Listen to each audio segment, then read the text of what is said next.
நமஸ்காரம். நான் ஆஸ்ட்ரோ அமிர்தா பேசுகிறேன்.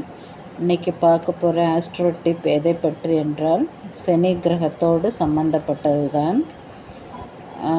அந்த சனி கிரகத்தோடு சம்பந்தப்பட்ட ஒரு சந்தேகம் என்னவென்றால், சனி பிரதோஷத்திற்கு மட்டும் நாம் ஏன் நிறைய முக்கியத்துவம் தருகிறோம் என்பதை பற்றி தான். அதாவது சனி பிரதோஷம் என்றால் நிறைய நபர்கள் அந்த பிரதோஷத்தை தவறவிடாமல் பயன்படுத்தி கொள்வார்கள். இதற்கு பிரத்யேகமான விசேஷமே உள்ளது. காரணம், அமுதம் வேண்டி தேவர்கள் பார்க்கடலை கடைந்தபோது முதலில் ஆலகால விஷம் தோன்றியது. இதனால் எல்லோரும் மயக்கமுற்றனர். சிவன் உட்பட எல்லோரும் மயக்கமுற்றனர். ஆனால் சிவன் மயக்கம் பெறுவதற்கு முன் இந்த விஷமானது எல்லா தேவர்களையும் தாக்கியது. அந்த விஷத்தின் கொடுமையிலிருந்து தேவர்களையும் இவ்வுலகையும் சிவன் காப்பாற்ற நினைத்து அந்த விஷத்தை உருண்டையாக்கி உண்டார். இந்த உருண்டையான விஷம் உண்ட பின்பு சிவனும் மயக்கமுற்றார்.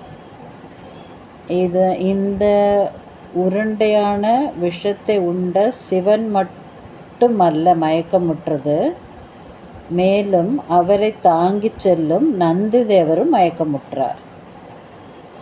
இந்த வேளையில் சக்தி தேவியான பார்வதி தேவி முதலில் சிவனுடைய விஷத்தை தொண்டை பகுதியிலே தடுத்து நிறுத்தினார்கள்.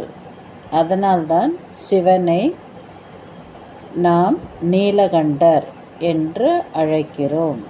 அதாவது கண்டம் என்று கழுத்து என்று ஒரு பொருள் உண்டு. அந்த இடத்தில் விஷம் தங்கிவிட்டது. பார்வதி தேவியின் நல்ல ஒரு அன்பினால் அந்த விஷத்தை தலைக்கு ஏற விடாமல் தடுத்து விட்டார். உடல் முழுதும் பரவாமலும் தடுத்து விட்டார். தொண்டையிலே நின்றது. அதனால் சிவன் மீண்டும் அந்த மயக்க நிலையிலிருந்து வெளிவந்து பார்க்கும் பொழுது நந்தி தேவரும் மயக்க நிலையில் இருப்பதை உணர்ந்தார். உடனே சிவபகவான் பார்வதி தேவியிடம் நந்திக்கு காப்பரிசி கொடுக்குமாறு வேண்டினார். இந்த காப்பரிசியை பார்வதி தேவி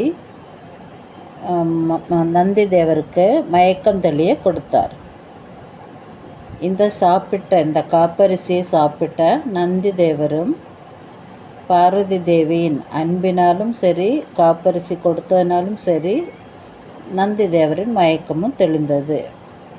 பிறகு பார்வதி தேவியும் சிவபெருமானும் நந்தி தேவரும் எல்லோரும் சேர்ந்து மற்ற தேவர்களின் மயக்கத்தையும் நீக்கிவிட்டார்கள். பிறகு எல்லோரும் ஒன்று சேர்ந்து மீண்டும் உயிர் பெற்றது போன்ற ஒரு அதிர்வை உணர முடிந்தது.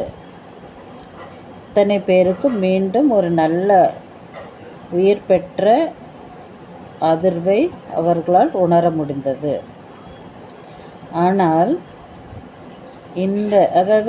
உயிர் பெற்ற நிலை உணர முடிந்தது என்றால் எல்லோருடைய மயக்கமும் நீங்கியது.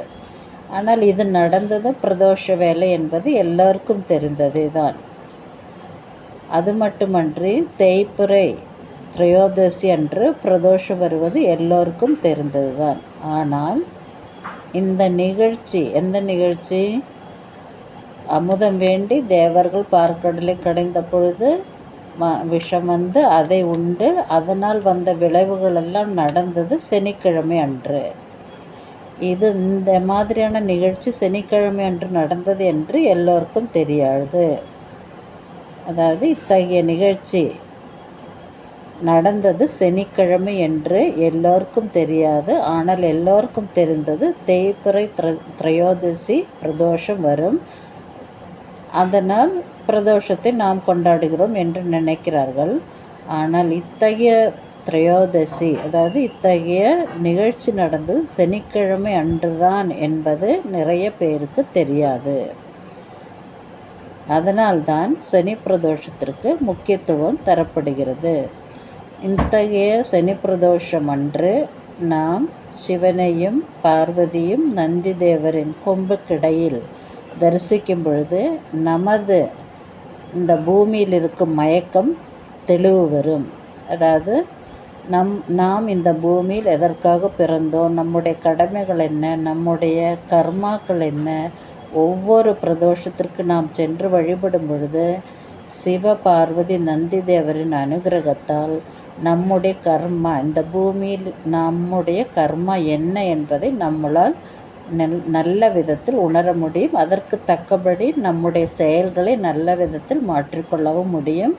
எனவே சனி பிரதோஷத்திற்கு போக போக நம்முடைய கர்மாக்கள், கெட்ட கர்மாக்கள் நீங்கி நல்ல கர்மாக்கள் நமக்கு நிறைய சேருவதை நம்மால் உணரவும் முடியும், நம்மால் அனுபவிக்க முடியும். அதனால் நல்ல நன்மை பெற வேண்டும் இந்த பூமியில் என்று ஒவ்வொரு சனிக்கிழமை வரும் பிரதோஷம், அதாவது ஒவ்வொரு மாதத்தில் சனிக்கிழமை அன்று வரும் பிரதோஷத்தை எந்த விதத்திலும் தவிர்க்காமல் சிவ க்ஷேத்திரத்தில் சென்று நீங்கள் வழிபட்டு வருவீர்களே ஆனால் உங்கள் குடும்பத்திலும் சரி உங்களுக்கும் சரி நல்ல நன்மைகள் பெறுவதை நல்லபடியாக உணரலாம்.